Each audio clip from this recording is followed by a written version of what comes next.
Shalom Bapak Ibu Saudara-saudari yang terkasih, dalam nama Tuhan Yesus. Puji syukur pada hari ini kita bisa berjumpa kembali dalam program Makin Dekat Tuhan. Bapak Ibu semua, saudara-saudari yang terkasih, dalam nama Tuhan Yesus, sebelum kita jauh lebih lagi dalam untuk menikmati, merenungkan, membaca firman Tuhan pada hari ini, mari kita sejenak untuk berdoa, meminta pertolongan Roh Kudus untuk kita bisa sama-sama mendengarkan dengan baik, bahkan melakukannya setelah ini. Mari kita berdoa sejenak. Tuhan Yesus, kami bersyukur pada hari ini, satu kesempatan dan anugerah Tuhan pada kami yang kami boleh rasakan, dan kami juga boleh menikmati hari ini ya Tuhan. Bapa, kami juga bersyukur atas kesempatan anugerah Tuhan untuk kami bisa membaca, merenungkan firman sekali lagi dalam kehidupan kami. Biarlah firman Tuhan yang kami dengar, yang kami baca, itu membuat kami terus bertumbuh dalam Kristus, menjadi serupa dengan Kristus, dan bahkan ya Tuhan, bisa kami lakukan dengan pertolongan Roh Kudus. Bapa, ini doa kami, berkati juga hamba-Mu yang terbatas ini ya Tuhan, biarlah Engkau terus pakai dalam berita Injil-Mu. Dalam nama Tuhan Yesus, haleluya, amin. Ya Bapak Ibu semua, pada hari ini kita akan merenungkan firman Tuhan yang dengan tema God guides His people, atau Tuhan itu memimpin umat pilihannya. Bapak Ibu semua, yang terambil dari Mazmur 23 ayat yang ketiga.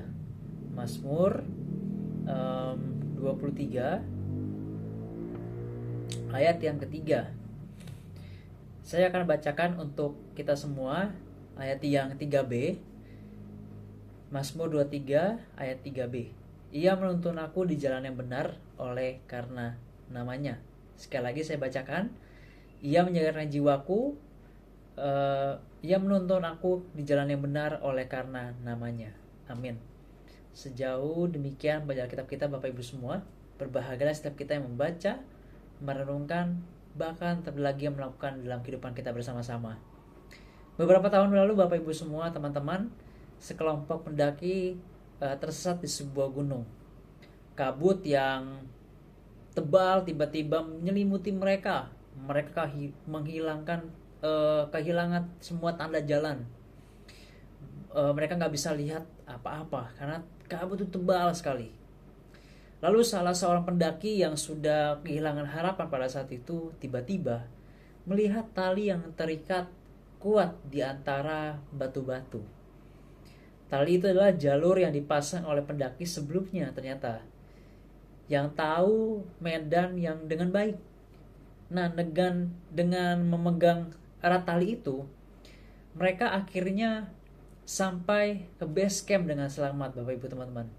Wah, saudara, hidup kita seringkali seperti pendaki di tengah kabut yang gelap, yang tebal itu.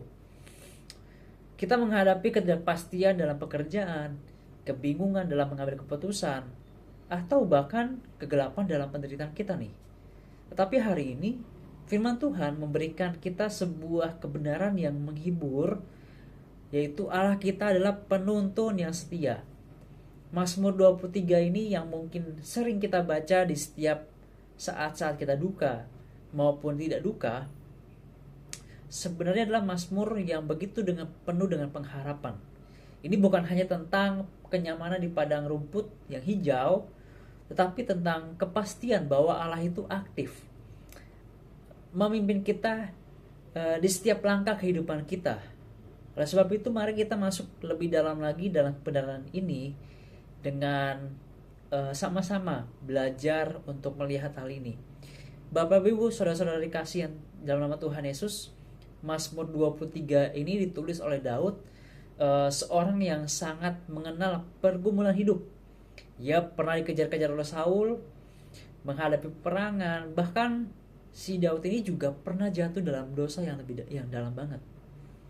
Namun di tengah semuanya itu, Bapak Ibu semua, ia menyebut Tuhan sebagai gembalaku. Dalam budaya Timur Tengah, Bapak Ibu teman-teman semua, gembala tidak hanya memberi makan domba, tetapi juga berjalan di depan mereka, mengenal setiap domba dengan namanya, melindungi mereka dari binatang buas, membawa mereka ke tempat yang aman dan subur, dan sehingga domba-domba itu bisa menikmati dengan baik. Bapak Ibu semua, ketika Daud berkata, ia menuntun aku di jalan yang benar, ia menggunakan kata Ibrani yaitu nachah, yang berarti itu memimpin dengan penuh perhatian dan kepastian. Nah, ini bukan kebetulan atau sekadar harapan, tetapi janji Allah yang bersandar pada karakternya itu sendiri. Kita perlu perhatikan kalimat terakhir atau frasa terakhir di ayat 3, oleh karena namanya. Di sini artinya Allah menuntun kita bukan karena kita layak sebetulnya, tetapi karena Dia setia pada dirinya sendiri, pada kasih, kemuliaan, dan janjinya, sehingga kita boleh dipimpin oleh Allah itu sendiri. Oleh sebab itu Bapak Ibu semua, dari hal ini saya ingin mengajak kita kepada poin-poin perenungan yang kita bisa bawa pulang, yang kita bisa jalani sama-sama dalam kehidupan kita. Yang pertama begini, Tuhan menuntun kita di jalan yang benar, bukan yang selalu mudah. Jadi Tuhan tuh selalu menuntun kita di jalan yang benar, bukan yang mudah. Kita seringkali berpikir bahwa jika Tuhan menuntun, maka hidup akan lancar tanpa masalah, seperti jalan tol yang lurus begitu, meskipun jalan tol ada gelonjak-gelonjaknya. Tetapi Mazmur 23 ini menggambarkan sesuatu yang lebih dalam, yaitu jalan yang benar itu belum tentu jalan yang mudah. Daud sendiri melewati lembah kekelaman, tetapi Tuhan menyertai di sana. Contoh lain kalau kita bisa mengambil, yaitu Yusuf di Perjanjian Lama. Dijual sebagai budak, difitnah, dipenjara, tetapi akhirnya dipakai Tuhan untuk menyelamatkan banyak orang, Bapak Ibu semua. Nah, sebab itu pertanyaan bagi kita begini, apakah kita bersedia mengikut Tuhan bahkan ketika jalannya tidak sesuai dengan rencana kita, tidak sesuai dengan ekspektasi kita, tidak sesuai dengan apa yang ada di angan-angan kita? Jalan Tuhan mungkin membawa kita melalui kesulitan, tapi Dia tidak pernah membiarkan kita berjalan sendirian. Poin kedua, Bapak Ibu, tuntunan Tuhan itu berakar pada Injil, bukan pada kinerja kita. Frasa atau kalimat oleh karena namanya itu kita perlu perhatikan. Ini mengingatkan kita bahwa tuntunan Tuhan bukanlah sesuatu yang kita dapatkan karena kita cukup baik, bukan karena cukup setia, atau bukan karena cukup rohani, atau bahkan karena kita pelayanan, bukan.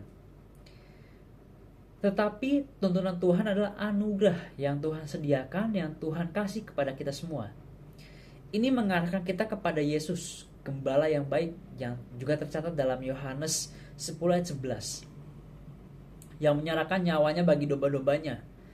Ketika kita tersesat, Dia mencari kita. Ketika kita jatuh, Dia mengangkat kita. Injil mengajarkan bahwa kita tidak perlu menjadi sempurna untuk dituntun Tuhan, tapi kita hanya perlu bersandar pada kasih karunia Tuhan yang begitu dalam, yang boleh kita rasakan dalam kehidupan kita. Yang ketiga, Bapak Ibu, setelah kita memahami bagaimana Tuhan menuntun kita jalan kebenar, tuntunan Tuhan itu selalu berakar pada Injil. Yang ketiga, respon kita, yaitu percaya dan taati, trust and obey, sekalipun kita nggak mengerti. Bapak Ibu semua, domba itu tidak perlu mengerti seluruh rute perjalanan. Ia hanya perlu mengikuti gembalanya. Begitu pula dengan kita. Bahkan Abraham pun dipanggil Tuhan untuk pergi ke tanah yang tidak dikenalnya. Tetapi ia taat karena ia mengenal siapa yang memanggilnya, siapa yang mengutusnya. Hari ini mungkin Tuhan menuntun kita ke tempat yang tidak kita pahami, sebuah pekerjaan yang tidak kita duga, sebuah penderitaan yang kita tidak inginkan, sebuah panggilan yang membuat kita takut. Tetapi ketaatan kita adalah bukti kepercayaan kita kepadanya. Saya perlu pertegas lagi, Bapak Ibu, Tuhan memegang kita, Tuhan menuntun kita. Tuhan itu menuntun kita di jalan yang benar, bukan yang selalu mudah, kita mungkin melewati lembah tetapi dia selalu menyertai. Yang kedua, tuntunannya adalah anugerah, bukan hasil usaha kita. Kita mengikuti dia karena kasihnya, bukan karena kelayakan kita. Yang ketiga, panggilan kita adalah percaya dan taat. Bahkan ketika kita tidak melihat seluruh gambarannya seperti puzzle yang sudah tersusun rapi. Bapak Ibu, sebagai penutup ada sebuah kisah seorang anak kecil sedang berjalan dengan ayahnya di tengah badai. Angin bertiup kencang dan hujan menghalangi pandangan mereka. Sang anak ketakutan, tetapi ayah berkata, "Pegang erat tanganku, nak. Aku tahu jalan pulang." Anak itu nggak bisa lihat apa-apa, tetapi dia tenang karena ia memegang tangan yang tepat, yaitu tangan sang ayah. Bapak Ibu semua, saudara-saudari yang terkasih, mungkin saat ini badai hidup kita begitu kuat, tetapi kita perlu mendengarkan suara gembala kita yang mengatakan, "Aku menyertai kamu." Sebagai ayat penutup Bapak Ibu, saya akan bacakan dari 2 Korintus 13 ayat 13 dari terjemahan baru versi yang kedua. Saya akan bacakan. "Anugerah Tuhan Yesus Kristus dan kasih Allah dan persekutuan Roh Kudus menyertai kamu sekalian. Amin." Mari kita berdoa. Tuhan, kami bersyukur pada hari ini kami boleh mendengarkan firman yang begitu indah. Firman yang membuat kami, menghibur kami, menguatkan kami, menegur kami. Bapak, kami juga bersyukur karena penyertaan Tuhan yang begitu dalam. Bukan karena performa kami, bukan karena kelayakan kami, tetapi karena kasih Allah yang begitu dalam setiap kehidupan kami. Bapak, ajarkan kami setiap harinya terus bergantung kepada Tuhan, karena kami tahu bahwa Tuhan sendiri yang menuntun kehidupan kami hari lepas hari. Ya, doa kami ya Tuhan, di dalam nama Tuhan Yesus. Haleluya. Amin. Bapak Ibu, Tuhan Yesus berkati. Shalom. Sampai jumpa di MDT berikutnya.